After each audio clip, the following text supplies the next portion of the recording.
Hey sophomores. Okay, so, I was really hoping that I would have one good shot without Penny barking, and this girl is already, look at this girl. Oh, Penny. Okay, so, hey sophomores. Please try to disregard the barking in the background. So you're watching another lecture video, or a guided video, I suppose, and this is over pages 41 through 56 of part 1 of Wide Sargasso Sea. Again, the PowerPoint that I'm about to show you right over here is available under the topics page, and if you still have questions, please, let me know. Swing by a live lecture, office hours, Microsoft Team chat me, email me, what have you. And this wonderful dog is still barking like crazy. I am so sorry. Penny, hey, come here. Okay, so hopefully that is it for the next 15 minutes. So let's go ahead and get started. I'm just kind of going to walk you through a couple of talking points and things to think about. So page 41, we kind of pick up after the Colibri estate fire that occurs and the whole family is booted out. So essentially she wakes up, and something I want you to be mindful of is the passage of time, particularly now and also in the following 16 chapters. And so we realize, on page 42 that 6 weeks have passed. That 6 weeks we've already jumped ahead 6 weeks, and Antoinette really has no idea that time has passed.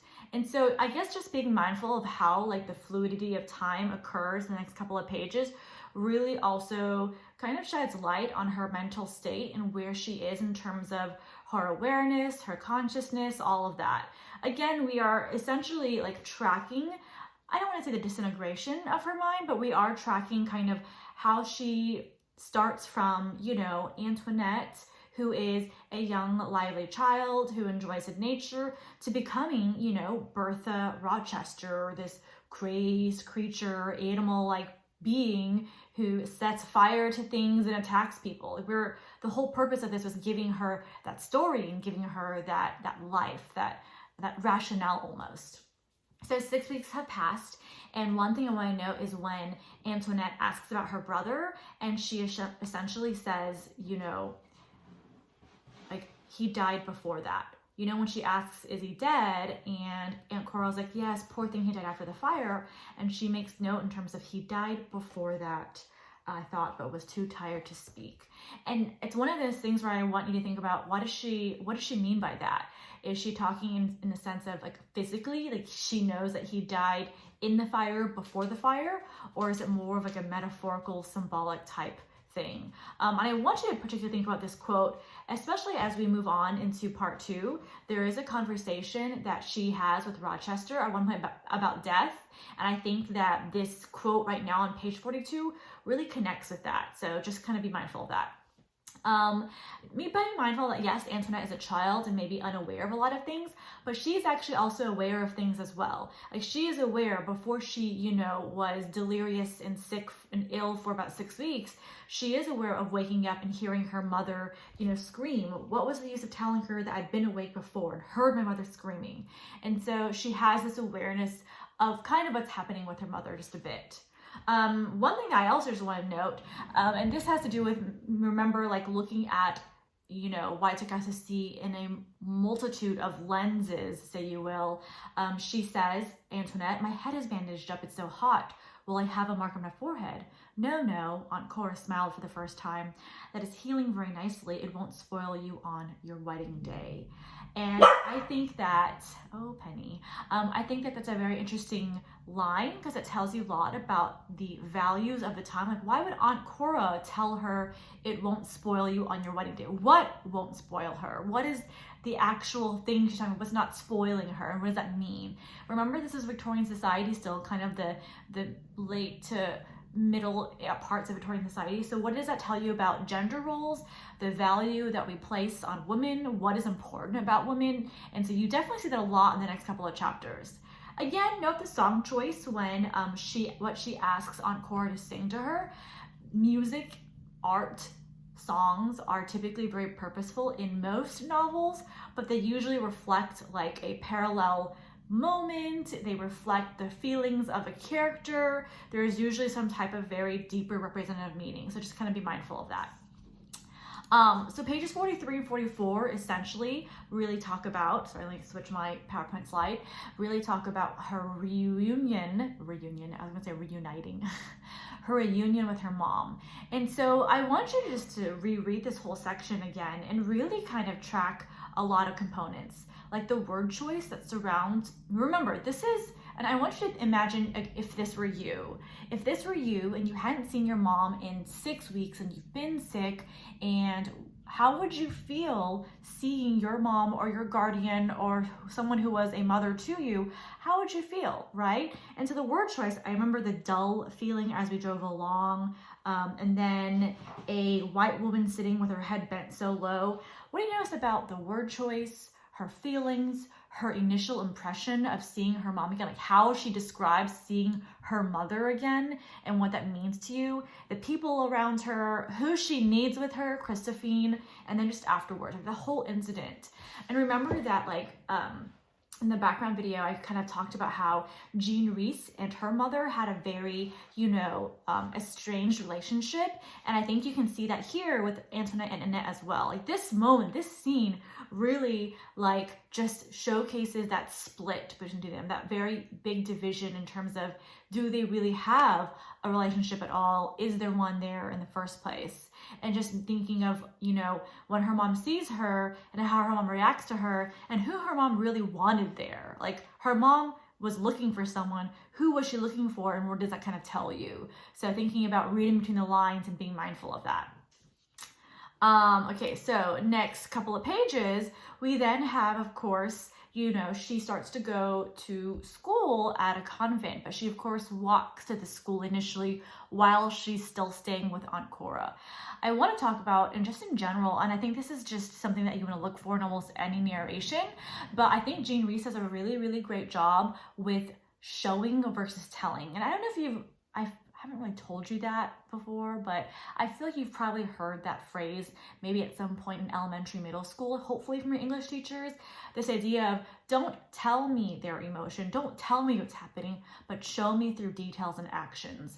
And so as an example, to kind of show you from just kind of backtracking page 44, this idea, I put my arms around her and kissed her. She held me so tightly that I couldn't breathe, and I thought, it's not her.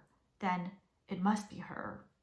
And so this detail, she doesn't tell us, but we are aware that it shows us essentially that, Antoinette is surprised and almost like, is this my mom? Like, because my mom doesn't normally hug me. Annette doesn't normally show Antoinette that, that love and that, emotion. And so the fact that Antoinette wonders and says, I thought it's not her, then it must be her, her thoughts show us versus telling us. Jean Reese could have said, Annette never shows her daughter much love, but she didn't tell us that. She showed us through Antoinette's kind of thoughts.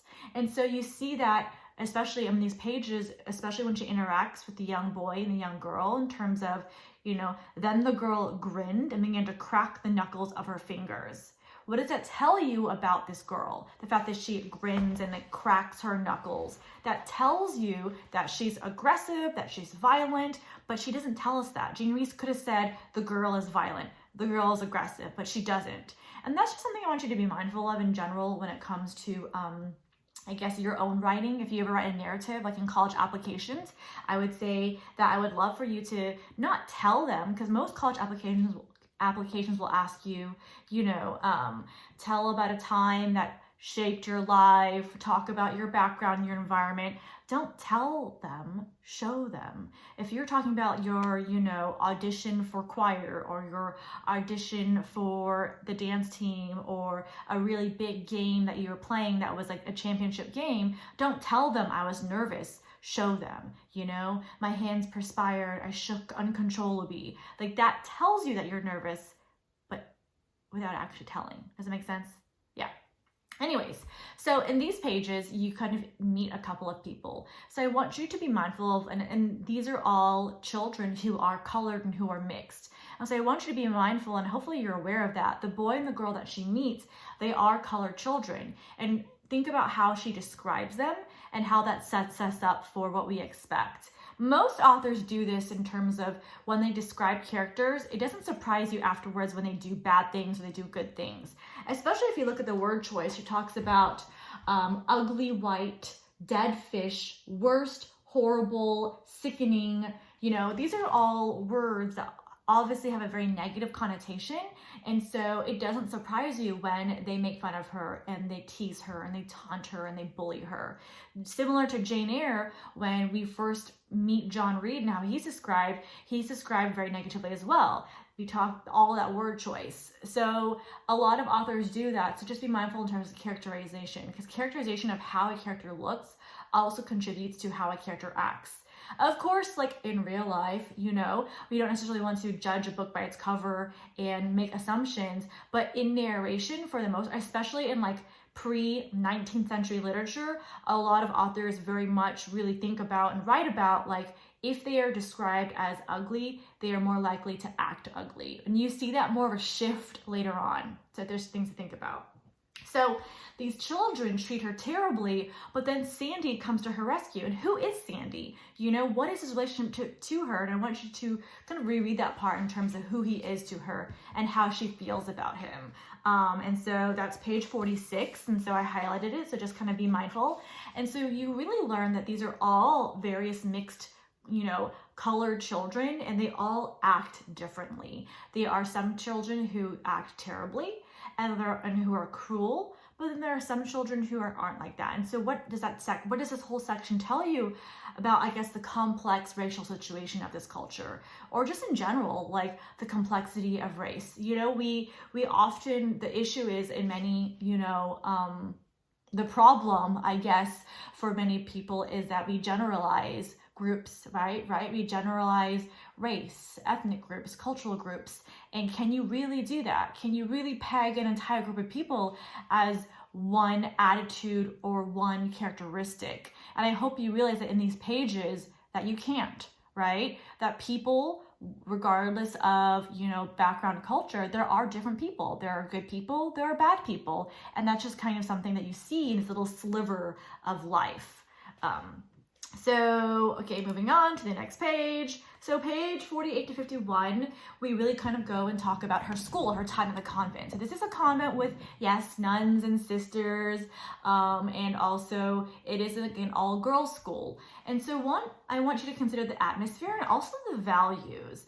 What kind of education is it providing for Antoinette and the other girls there? And so, especially if you look at pages 48 through 49, when it talks about the saints we hear were all very beautiful and wealthy.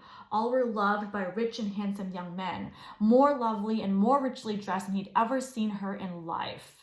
Then the sister, the nun, is talks about pushing down the cuticles of her nails when we wash our hands, cleanliness, good manners, and kindness to God's poor, and she slides on to order and chastity, that flawless crystal that once broken can never be mended. She points out the excellence of Miss Helene's coiffure. I don't know if I'm saying it right. Coiffure achieved without a looking glass. So what do you notice? And I remember, we're like, if you imagine you're in a convent and you're learning from nuns, you're learning about saints, and I know many of you are in theology, what do you learn about saints? Are you learning right now about saints who are wealthy and beautiful and loved by rich and handsome young men? Question mark. I mean, I'm not a theology teacher, nor do I know as much, but I think this is very interesting. What does it seem like that this school is providing for it? What are they teaching her and the girls? Like, what are the values? What do you think they're setting her up and preparing her and the other girls for? This idea of these saints are beautiful, loved by men, teaching you about your hygiene and making sure that you wash your hands. There's Penny again. Making sure that you remain chaste, thinking about your hair. So what are they preparing her for? Especially as we move into the next pages and Mr. Mason shows up. I hope you can hear me. Penny is so loud. I'm just gonna keep going. I can't stop. Every time I stop, I re-record, so I'm not gonna do it. So, I'm sorry for the barking of my wonderfully annoying dog, Penny. And yes, it's Penny. That high-pitched voice is Penny. If you hear a nice deeper voice, that's Cooper.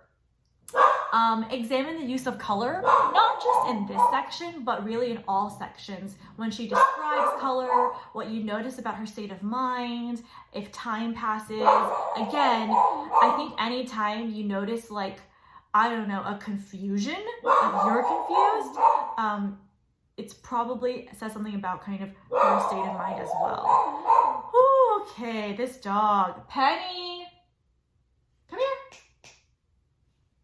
Okay, not gonna keep going, not gonna start over, can't start over. So, okay, so the next couple of pages, and I kind of just touched base on, I guess, the difference in terms of her color and her state of mind, but I would say definitely on page 52, that quote, hang on. Everything was brightness or dark. The walls, the blazing colors of the flowers in the garden, the nuns' habits were bright, but their veils. I feel like she's just ruining the vibe of this entire passage. I'm sorry, y'all. The crucifix hanging from their waists, the shadow of the trees were black. That was how it was. Light and dark, sun and shadow, heaven and hell. For one of the nuns knew all about hell, and who does not? But another one knew about heaven, the attributes of the blessed, of which the least is transcendent beauty, the very least.